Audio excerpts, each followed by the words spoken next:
And one. Hello, you guys. And welcome to the Woman's Cave. I'm running this show today. Oh, sorry. Wow.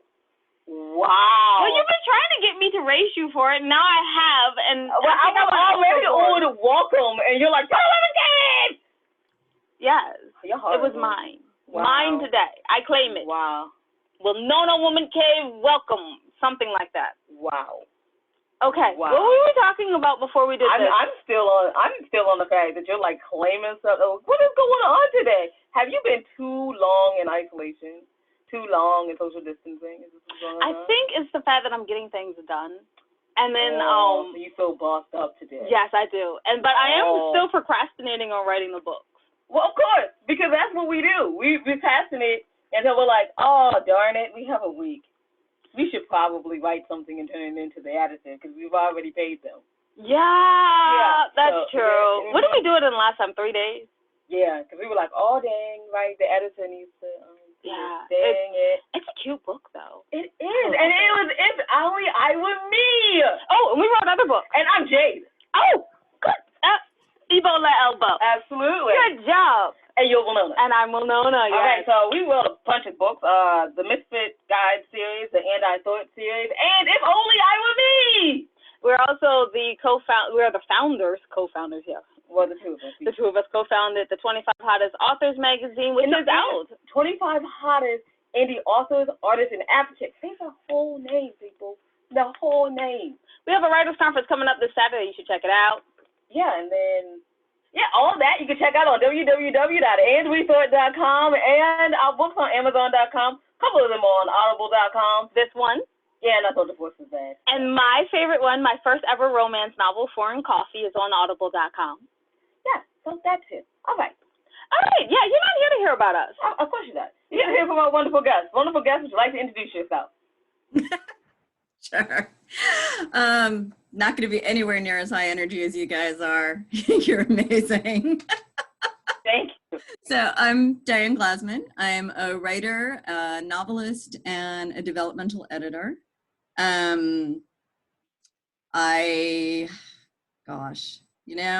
Ask me questions, please. She has beautiful hair.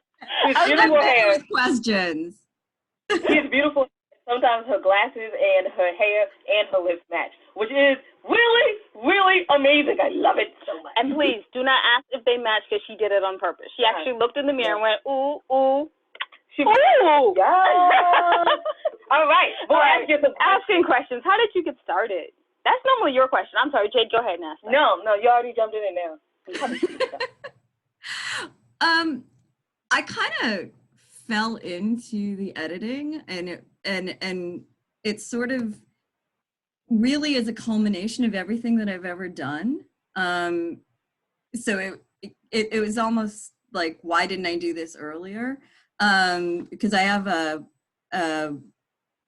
background in marketing, and then I also did a whole bunch of freelance writing for about 15 years, and then had a writing agency with a friend of mine where we did marketing materials for other companies, and we ghost wrote articles. She did books, and then I went back to school for my MFA and left kind of the business world behind for a bit to concentrate on my fiction. And after I got out, I was working very much on a novel, and eventually, as part of my own market research, decided that I wanted to work for a literary agent reading submissions. And I did that for about 2.5 years. I read about 1,200 query letters, synopsises, and we also did first 50 pages.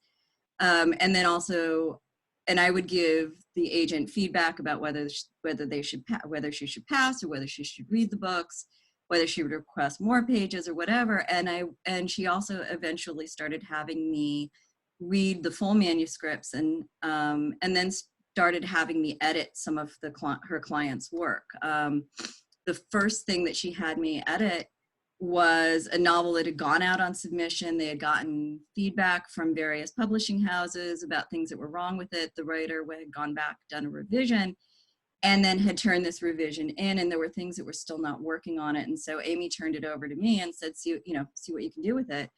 I edited it.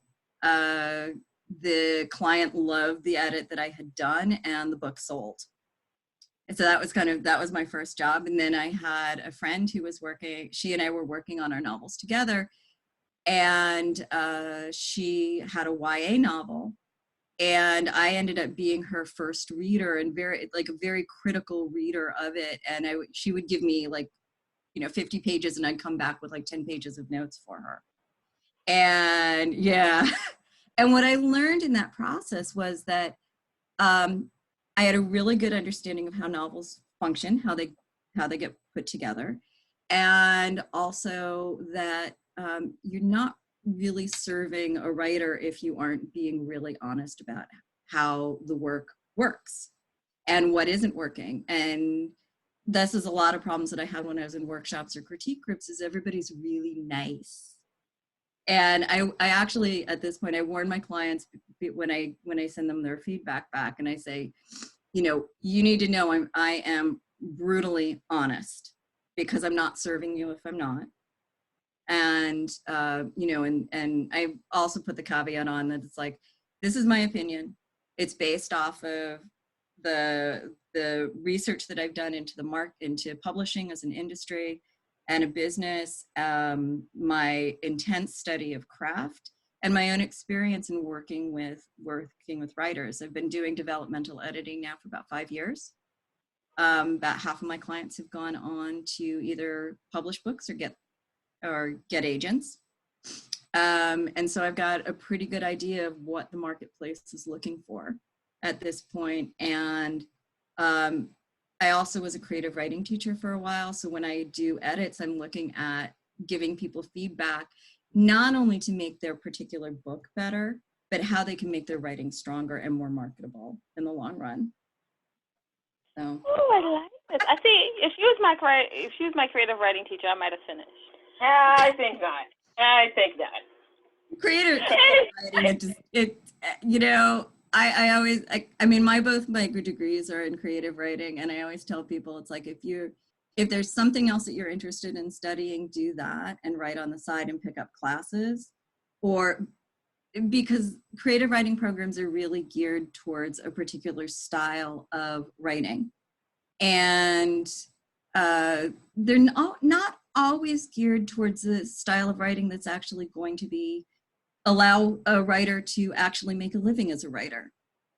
You said that, and it's so true. Sorry, I'm done. Yeah, no, I mean, it really is. I mean, when I was getting my MFA, I was a teaching assistant for a professor who actually said she didn't want any fantasy written in the class, didn't want any historical, didn't want any romance, didn't want, all of these things where it's those are all the genres that actually make money.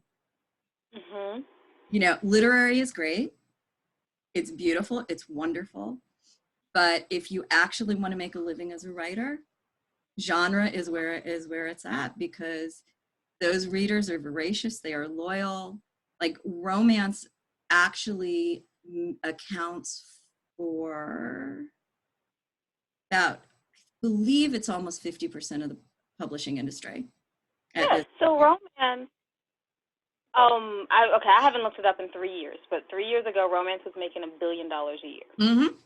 Yep. Yeah. And they're loyal.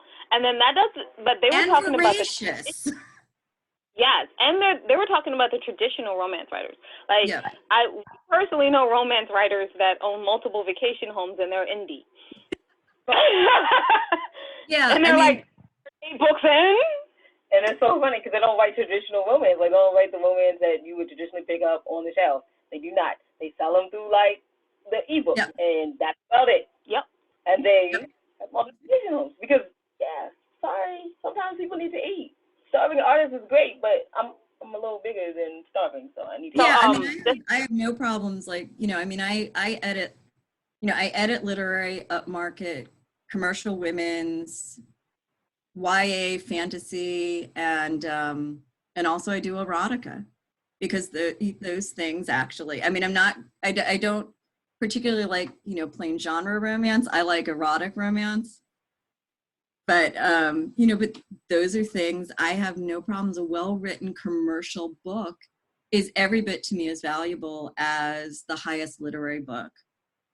And, and I sometimes enjoy them more. I believe Jade says, you have to recognize that most of your readers are going to get introduced to the love of reading, not the task of reading, through either YA or romance. And then that's how you're going to get those people to graduate wanting to read a literary book. That is a great way to look at it. And I also like, one of my favorite books of all time is The Odyssey, which I adore. I haven't read it recently. I read it probably about 4 or 5 times since it was assigned when I was a freshman in high school. And for a while I was going back every couple of years and rereading it. And that is it's an adventure story. It's a romance. It is very fast paced. This is one of the things I love when people tell me. It's like, oh, well, my book starts slower because it's like, it's an older style. And it's like, okay, let's talk about the Odyssey, where you have 100 lines of the gods giving you the backstory of what's going on with Odysseus. And then, bam, you are right in the middle of the story with Telemachus dealing with the suitors. And they're plotting to kill him. And Athena has come down and said, honey, you need to get out of here. Why don't you go travel around and go see if you can find some words about, some information about your dad. And, and by the way, watch out, these guys are trying to kill you, and that's the first 4 books. And after that, you get Odysseus, it introduces him. And so it's a really contemporary style beginning where the hero was held off for a while. But it's like you are smack dab in the middle of the action from 100 lines in.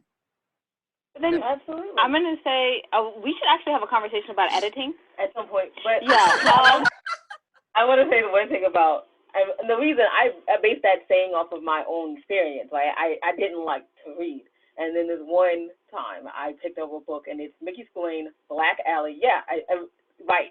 And I was like 10. Yeah, I was like 10, and I hated to read. And then I read this book, and I'm dyslexic, so understand it took me like a month to finish this book. But I never put down books since.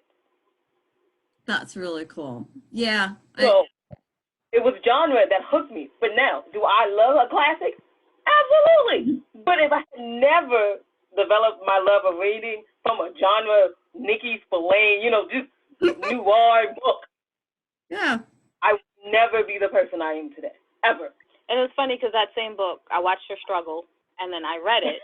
She was like, it had to be a good book because you have spent like almost a whole month of July trying to finish this book.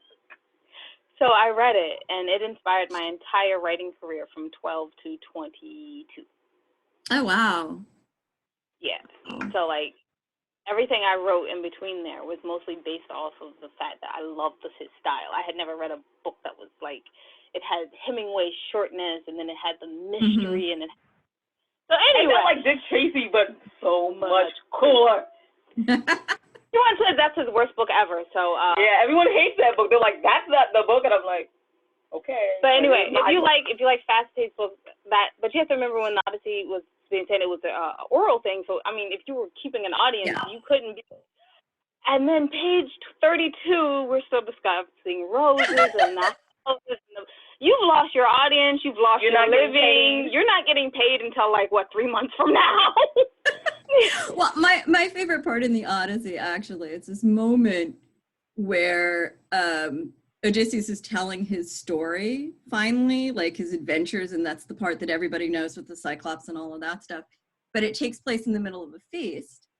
And Odysseus, when he gets up to tell his story, he goes, and don't forget to tip your bard, who's the storyteller who's been telling all the stories. And he had said, do you still know the story of Odysseus and the horse at the Trojan wall? And so the bard goes into this, to that story.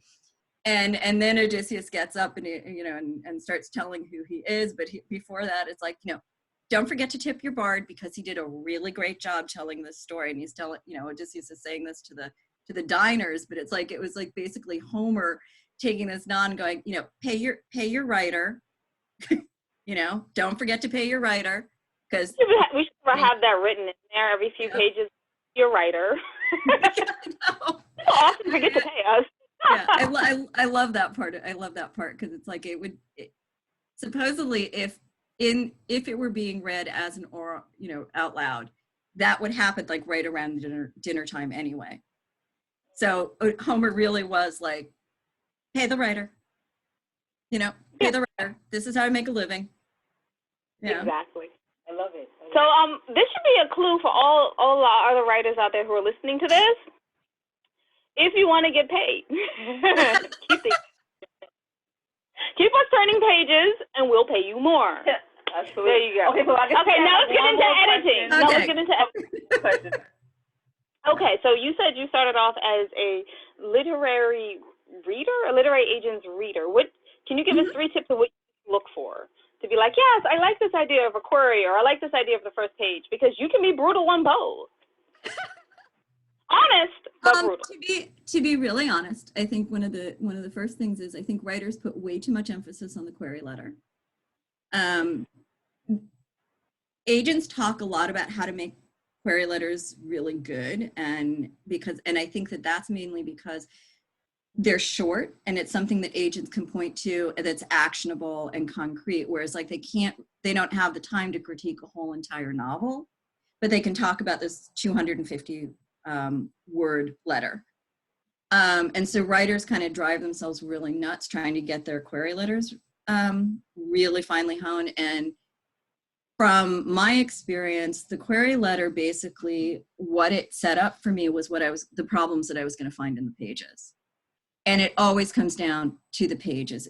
If the pages don't work, no matter how good your query letter is, you're not going to get an agent to say, yes, please send me more. And so it's like, if you're,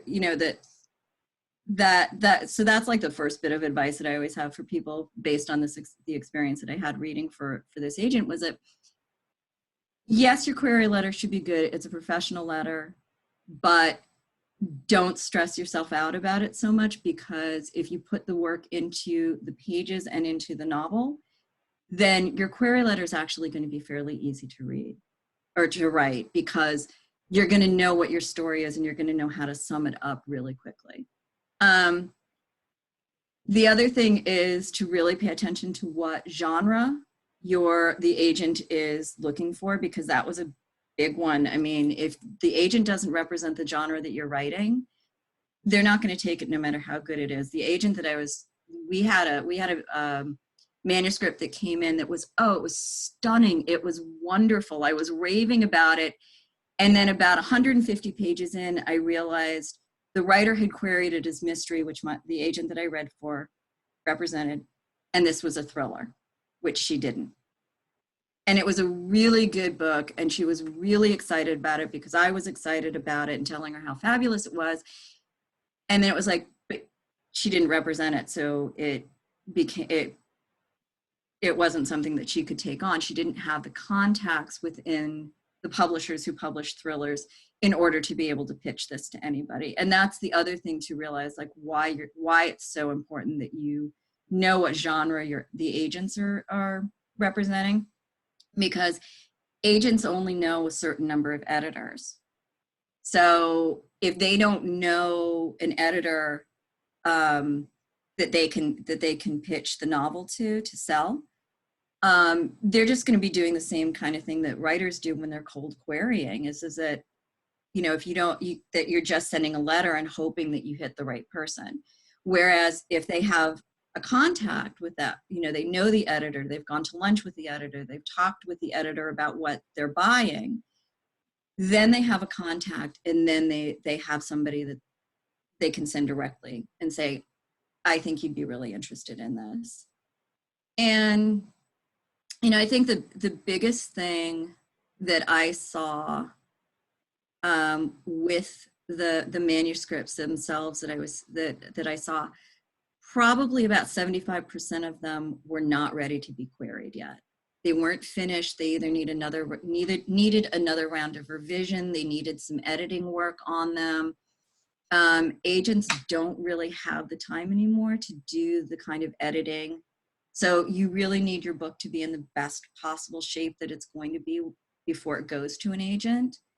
And if you can, hiring an editor actually is a really good investment, because you're going to have someone who has a professional eye, who knows what's going on in the marketplace, who can tell you things like, this is an opening that the agent has seen 1,000 times over. You think it's really interesting, but I'm going to tell you, like with mysteries, I saw so many novels that started with dead body, disgruntled investigator, and that was the opening page. Nothing really interesting, nothing really specific to that book. It was just that was such a standard opening that it wasn't going to grab attention. So like I said, it's that knowing what's going on in the marketplace is something that an editor can really help with. But also just getting a lot of feedback. If you can't go the route of hiring an editor, getting a lot of feedback from beta readers, critique groups, really asking questions of them about not so much how do I fix things or what's wrong, but where are you lifting off the page? What isn't working? Is this character, if you don't like this character, what's not compelling about them? If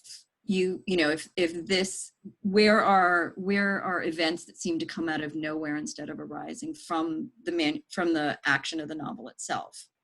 Those are the kinds of things to ask of readers, because those are some of the things that I really saw a lot of in novels where, they followed kind of this pattern of like thing happens, thing happens, thing happens, thing happens, thing happens, as opposed to having a story that's being told that has this great through motion, that everything in the book is working in service towards that final destination of where the novel's going. So. I feel like I should go back. Now I'm like, ooh. As she's talking, I'm like, I think I should stay with where I was. Man, let me go back and. I'm really happy that we write poetry, so we don't have to worry about these. I totally admire poets. You guys have such a great command of language, and it's like I cannot write at that level. I'm sorry. I think she could tell her what we write. For real poets. No. We write pop poetry. We are the Ariana Grande. We are not the Aretha Franklin. We are not your Billie Holiday. That's not us. That's not us. We are your pop group. I would have said like. See, but you can tell that I'm a novelist at heart, because like I give you like these really long essay answers. Like how to do like succinct. But they're very informative. They're good. I was super informed. I was like, wow, those are really good points. Okay, honestly, you made me want to go back and actually start writing like my novel. Oh. Because I was like, now that you're talking, I'm inspired to pick up my pen and finish writing. I'm glad, because I really enjoy her novels, and maybe it's just because I'm her best friend and I'm a little like cute and I grew up reading them, but still I really love when she's like, here Jade, have a novel. I'm like, have a novel. This is great. I'm excited. When I was younger, I used to have like a fan base of I would handwrite them, and then pay me to read them. And then they would pass around like my school, and then they got passed to older people, and then I developed a fan base that way. So whenever I came up with a new notebook novel, it went off. And first it got to Jade, and then she went to Jade. Actually funny. Paragraph by paragraph. Great. And then we would send them as far as North Carolina and Florida and places. Yeah, and they would send them back to her. And they send them back, and then I send them off to another reader. And they were like, actually, I photocopied some. I hope you don't mind, because I told my friend, and he wanted to. But I was like, I gotta send it back to the girl now. I said 2 weeks. That's great feedback, though. That's awesome. So those novels are really home.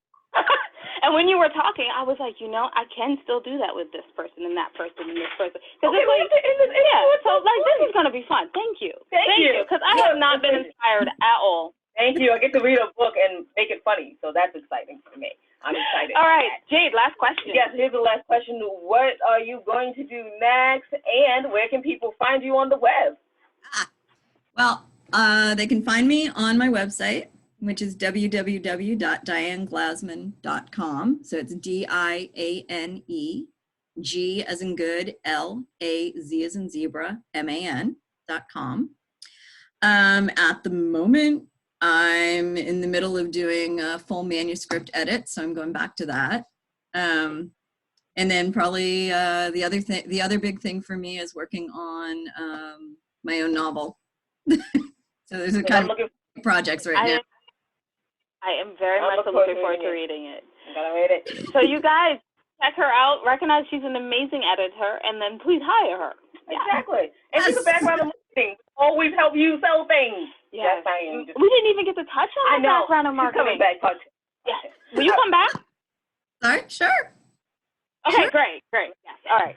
So then we're going to have a part 2. We're going to touch on marketing and what's going on with that. But, so for now, you can check out everything your ladies are doing on www.andwesaw.com. Remember, when you go there, go to the ladies tab, go to the middle, and see the charities that we support. Yes, we know people have strapped for cash right now, and we understand. But maybe, because you have a little bit more time, maybe than you have money, maybe you can donate some time to them and help them out. That would be really amazing. Or information. We found out what they really needed a lot of times was just information on how to fix the challenges of running a charitable organization. Or like, a grant writer or a volunteer. So people, there's opportunities. Go check them out. Hopefully you can help them out also. And let's remember that wisdom is all around you if you're open to finding it and accepting it. So peace and love, you guys, from Winona and Jade. Bye-bye.